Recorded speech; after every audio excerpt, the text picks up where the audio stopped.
What is going on, everybody? Welcome back to another video today, and today we're going to be talking about the game that has probably resurrected itself, and that is Battlefield 2042. But before we get into it, if you haven't done so already, please feel free to like and subscribe to the YouTube channel. I'll greatly appreciate it, and you can stick around and see more reviews of games and modes and updates and news in the gaming world and the FPS world. Feel free to subscribe and check out more. But anyways, let's get into it. If you guys haven't noticed, Battlefield has had a massive update that kind of brought it back to its roots a little bit. And if you don't know what I'm talking about, I am talking about the class system. Battlefield 2042, obviously, as we all know, was try to turn itself into this hero shooter or specialist with all these different things. And it kind of took away from how the game was kind of, this franchise, is, in that matter of fact, was how it's intended to be played, utilizing teamwork and utilizing groups of squadrons to progress forward onto the objectives. And a big part of that, what really helped promote that, was the class system. And getting rid of that really kind of shook everything up. A big part of it too is not being able to identify what player has what equipment was a big thing for me, especially if you're in vehicles. Everybody knows, like, you can't tell who has a rocket, who has a repair tool. Almost nobody ran repair tool unless you really intended on using it. So I really like how it's now forcing players to actually play what they want to play and help progress the thing. And I do like that they still didn't restrict the weapons, because I do think that is something that the game needs to have. I think you need to allow everybody to play how they want to play. And I think that the devs, I forgot which dev mentioned it, but I agree with them on this one, that anytime somebody selects a class, you can trust that they're actually going to use the class of how it's intended to be used, and not because they're using it because of a certain weapon. And I do like that a lot. And I have noticed that now the medics that you do see are more likely going to revive you more so than before, because they were just using it because they wanted to use the SMG and rank up their SMG. Now you can still play as whatever class you prefer to play as and still rank up that SMG however you want. So I do notice a little bit more consistency in how people play their roles, which is great. And let me get into the classes real quick. If you guys don't know, Assault is going to be McKay, Sundance, Zane, and Dozer.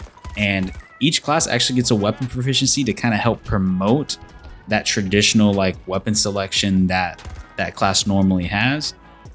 So, for example, the Assault has an extra assault rifle magazine, which is great. Support, which has Falk, Irish, and Angel. You get faster draw with the SMG.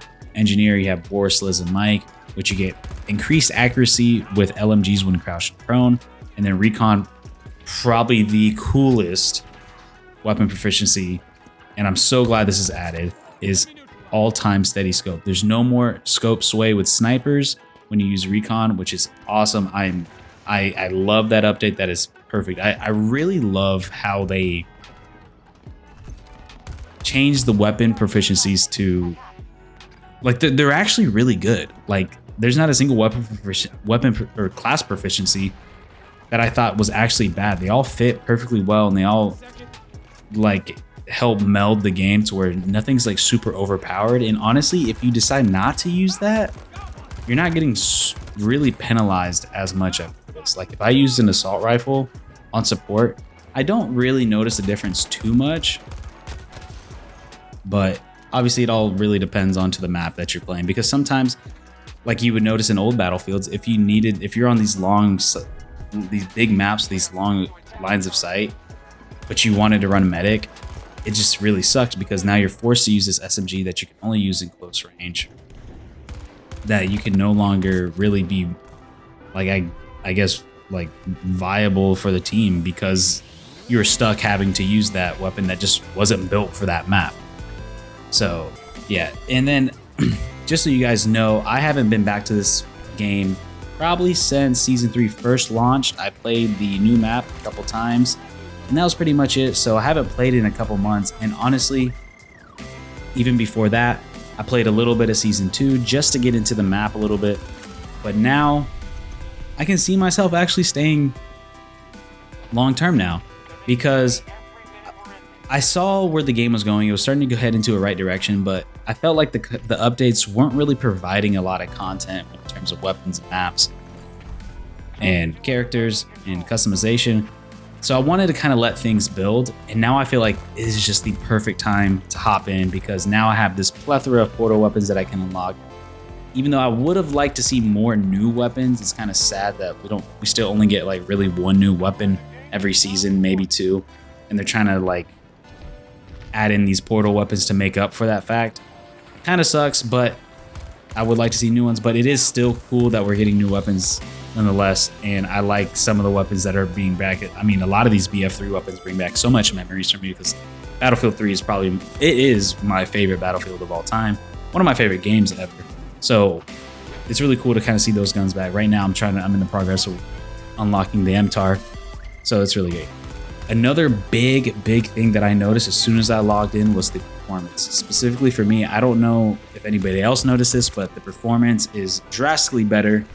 At least for me. Now I'm averaging about over 120 FPS on low settings, and I have not the greatest GPU, I have a 2070 Super, but I was always struggling to get like 60 to 70 frames on this game, and now, I mean, I'm getting a huge jump. I was always getting little bit increases in performance, but this one is where I feel like I'm really starting to notice it, and I'm really noticing that it's not nearly as demanding on my PC at all. Obviously, a lot of these reworked maps have been shrunken down. The player count's been shrunken down, so that's helped a lot of the FPS.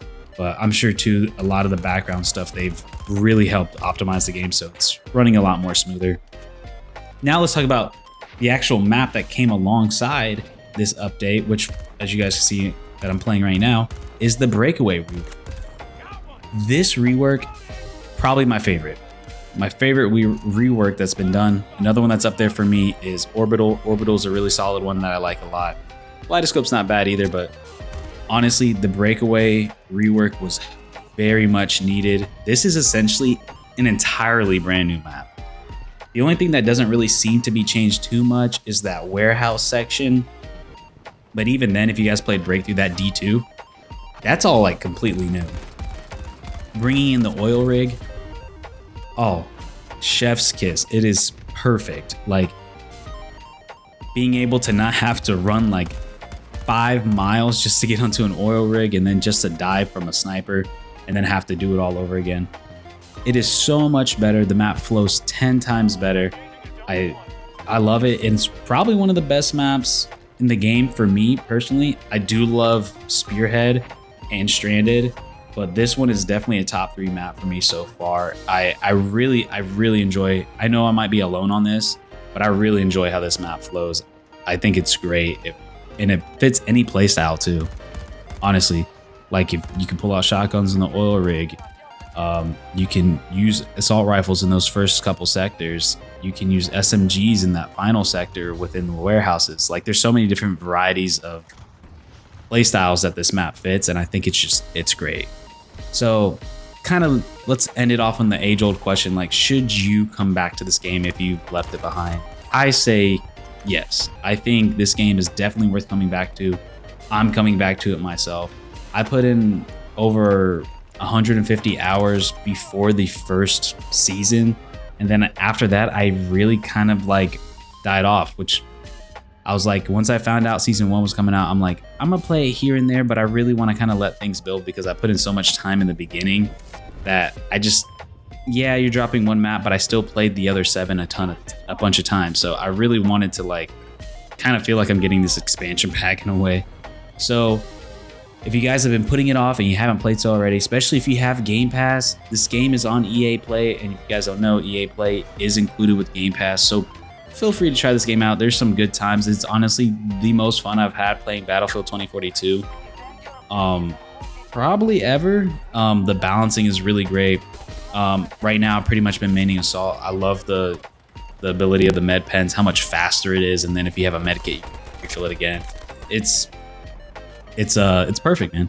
So this game still has a long way to go, obviously. I do think this game still severely lacks content. They have fixed out and sorted out a lot of bugs and performance issues. At least on my end, I haven't experienced any bugs, and the performance has been great.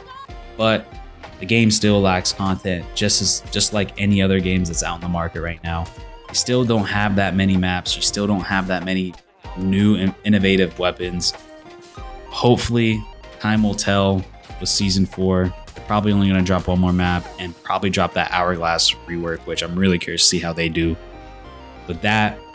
But yeah, I hope you guys enjoyed the content. If you did, please, like I said in the beginning of the video, make sure to leave a like and let me know what you guys think of the game, the new update, and how it plays out now in the comments down below. And have a great day. Peace out.